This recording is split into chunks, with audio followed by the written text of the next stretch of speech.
BJP के राम और जो इस देश के लिए राम है, वो राम क्या अलग हैं और राम वास्तविकता में किस तरह के हैं, कौन हैं, क्या हैं? देखिए, राम को आप बीजेपी के राम क्यों, सवाल ही नहीं उठता कहने का। राजनीतिक दल से क्या मतलब? राम तो वो हैं जिनके लिए कहा गया है कि जासु अंश उपजय गुण खानी अगणित उमा रमा ब्रह्माणी, अगणित ब्रह्मा विष्णु महेश जिसमें उत्पन्न होते रहते हैं, जिसे आज की डेट में आप कहते हैं ना कि परपीचुअल creation and destruction of universe चलता रहता है, वो ब्रह्म है भगवान। तो उसका तो एक सृष्टि से मतलब नहीं है, एक देश और पार्टी से क्या मतलब, मगर उसको देखने के लिए दृष्टि चाहिए, उसको समझने के लिए दृष्टि चाहिए। जैसे गैलेक्सीज को देखने के लिए टेलीस्कोप चाहिए, ग्रहों को देखने के लिए, गैलेक्सीज को देखने के लिए कौन सा चाहिए? हब्बल टेलीस्कोप चाहिए। अब जेम्स वेब टेलीस्कोप आया है। जब जेम्स वेब टेलीस्कोप जानते क्या है? सैटेलाइट्स में लगे हुए हैं डिफरेंट डिफरेंट कॉर्नर्स के ऊपर, विराट स्तर तक पहुंचिए तो राम क्या है सब समझ में आ जाएगा। किसी को कुछ समझाने की जरूरत नहीं पड़ेगी, क्योंकि मगर वो कैसे समझ में आता है? सोई जानहि जेहि देव जनाई। भगवान जिसको जनाना चाहते हैं वही जान पाता है, और जब जान जाता है तो क्या होता है? पहली लाइन है सोई जानहि जेहि देव जनाई, जानहि तुम ही हुई जाई। जैसे ही आपको जान जाता है तो वो ब्रह्म में लीन हो जाता है। तो उस प्रकार से वो उस विराट चीज को कहां पार्टी और चुनाव और ये सब चीजों से नहीं, बहुत लोग, जैसे अभी मैंने देखा सोशल मीडिया पे एक नया नैरेटिव चल रहा है कि जय श्री राम में सब कुछ है, बस राम नहीं है। देखिए, इसके लिए जानते क्या कहा गया है कि जाकी रही भावना जैसी प्रभु मूरत देखी तिन तैसी।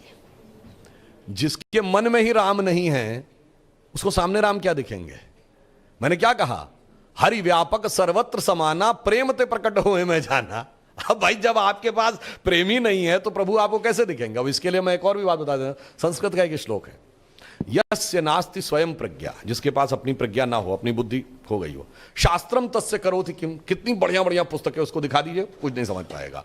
लोचनाभ्याम विहीनस्य, यानी आंखें या तो हो नहीं या बंद हो, दर्पणम किम करिष्यति, दर्पण दिखाइए नहीं समझ में आएगा। तो मेरे भाई, तुरी गठरी में लागा चोर मुसाफिर, मन की आंखें खोल, मन की आंखें खोल तो राम दिखेंगे। नहीं, पर जैसे ममता बनर्जी का कहना है कि सिया राम होते थे, आप लोगों ने जय श्री राम डाला, ये आक्रामक रूप है। या जैसे मैंने कई बार बीच में देखा, लोग ये भी कहते हैं कि हनुमान जी की आजकल एक फोटो लगती है, थोड़ी आक्रामक दिखते हैं। आप लोग राम हनुमान सबको आक्रामक, थोड़ा हिंसक दिखा। नहीं, देखिए, उन लोगों को वो लगता है जो शांति के कबूतर उड़ाते उड़ाते उन्होंने भारत के हाथों के तोते उड़वा दिए थे अपने जमाने में।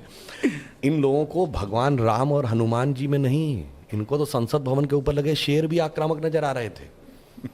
याद है, सुप्रीम कोर्ट चले गए थे क्योंकि इनको शेर भी बिल्ली जैसे चाहिए, भीगी बिल्ली जैसे।